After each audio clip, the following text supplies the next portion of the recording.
So, Aaron, Bitcoin is backed by nothing. You have the Chinese yuan that is backed by gold bullion. US dollars was formerly backed by gold, and so on and so forth. So, where is the value to Bitcoin? Is there an underlying asset for Bitcoin, or where is the value? Yeah, so this thing, Bitcoin is not backed, is backed by nothing. This thing disturbed me last time as well. I couldn't come up with a proper explanation. I couldn't see where it derives value from. But over time, once I understand monetary economics and all, I think I could gain some insight into this. So the common argument is that Bitcoin is not backed by anything. So partly it's true because you have certain currencies are backed with gold. I don't think China yuan is entirely backed by gold nowadays, but the central banks are still collecting gold, no doubt about that. Mm-hmm. Now Bitcoin is backed by something which is perhaps not tangible in nature, but technically it's very valuable. It's backed by an immutable, solid monetary policy that cannot be manipulated by anyone easily. So I think this is by far the best answer I could give when people say, oh, Bitcoin's not backed by anything. But it's, for what I say, it's backed by this monetary policy.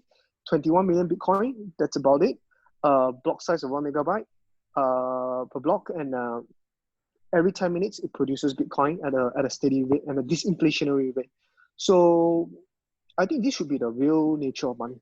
Money where the supply cannot be manipulated easily as and when the central bankers want to be. When there's a stability in supply, right, predictably in supply, this allows for market forces to work easily.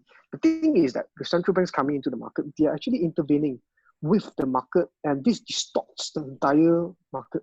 Once you distort everything, right? Once you try to control for volatility, you suppress volatility today, it will emerge sometime down the road in one form or another. So yeah, Bitcoin is backed by that. Same thing goes back to I don't think people buy my answer. Oh, monetary policy, what's this and that, right? But goes back to Facebook and Google and Amazon, man. All these people are backed by, okay, Amazon has a lot of infrastructure. Well, Google and Facebook, right, predominantly they're still underlying it is their software, especially Google. Google search, the algorithm has so much value in it. No one knows what's in it, but it is so powerful that it can derive monetary value, utility value. Right? So when you buy a stock of Facebook and Google, you're actually paying for the same thing. You're buying intangible items. You're investing in an intangible company that so happen to have office and all. Right? So the thing is about, if you see 20, 30 years down the road, right? So where is Bitcoin going to get the money from? Remember, I mentioned earlier, all these hard assets, some from real estate, some from stocks, debt, fiat, that is going to trickle down into Bitcoin. Right? There's another variable that could lead to a huge can lead to a huge inflow of funds into Bitcoin, which is our generation. We will experience the greatest wealth transfer in history. That means from our parents to us, right? Our generation, in the next 10, 20 years, will become CIO, CEO of funds. Right? So, and our generation is used to digital items, right? If you play Fortnite, League of Legends, Candy Crush, right? People are actually paying things for intangible items. So our generation, Gen Z, we are used to, we're accustomed to it. We're paying for intangible items. So it's a matter of time that when we are in an investment committee, we'll be like, hey guys, why do we have Bitcoin in our portfolio, right? Intangibility won't be the concern anymore. Intangibility won't be the concern anymore at that point of time. So this generational wealth transfer, that's number one. Number two, us taking over the offices, the managements and all, will be another catalyst for the influx of funds into Bitcoin. Bitcoin is illegal. It could possibly be banned in the future. People think of Bitcoin as a tool for money laundering. What are your thoughts on this? Yeah, I think the fact that Bitcoin was associated to the Silk Road, right? It's a website where you can buy illegal goods those days on the darknet. I think that gives the impression that Bitcoin is illegal, right? But actually, it's a tool. How you use a tool, right, depends on, you will define the legality. I take a knife, to cut a meat, or I take a knife to stab someone. That's how it defines whether I die of a crime. Now, to your point just now where you mentioned, right, Bitcoin is used for money laundering, right? Yeah, a lot of people, like Steve Mnuchin of the Treasury Secretary of US, is calling Bitcoin the best tool for money laundering. Dude, the best tool for money laundering, right, is none other than USD. It's the best tool for money laundering. It's not Bitcoin. We have FBI agents coming out. We have DEA agents coming out. DEA is Drug Enforcement Agency of the states coming out and say that we would like criminals to use a Bitcoin. You know why? Because underlying Bitcoin is a blockchain. Blockchain is not anonymous. It's pseudonymous. It's the best audit tool you can ever get. And there were many times that they are able to use the Bitcoin blockchain to backtrack and to identify criminals and actually net them. Yeah. So it's a useful tool. Even the federal agencies are wanting people to use Bitcoin now. So another thing about on illegality, right? So if you follow development of Bitcoin, right, if you expand your knowledge a little bit more, you can see a lot of countries, right, are coming up with a regulatory framework for Bitcoin already. In Japan, right, it has been legal tender for years. Legal tender, you can pay items with Bitcoin. Germany recently has classified Bitcoin as a financial asset. In India, I think the government banned banks from dealing with crypto companies. Their Supreme Court overturned that rule. So we have a lot of countries, right, starting to have a clearer and clearer regulatory framework for Bitcoin, right? So Bitcoin is not illegal in that sense, right? Another aspect of illegality is this: you have the US agencies, right? They have seized cocaine and heroin and all, right? You don't see them reselling it, right, to get money back. In the case of Bitcoin, it's different. They have seized a couple of criminal accounts with Bitcoin. They have access to it, and they resell it to the public, right? So if I am going to take something and resell in the public, right, is that considered illegal? It's not. What it implies is that what it implies is that it's not illegal, right?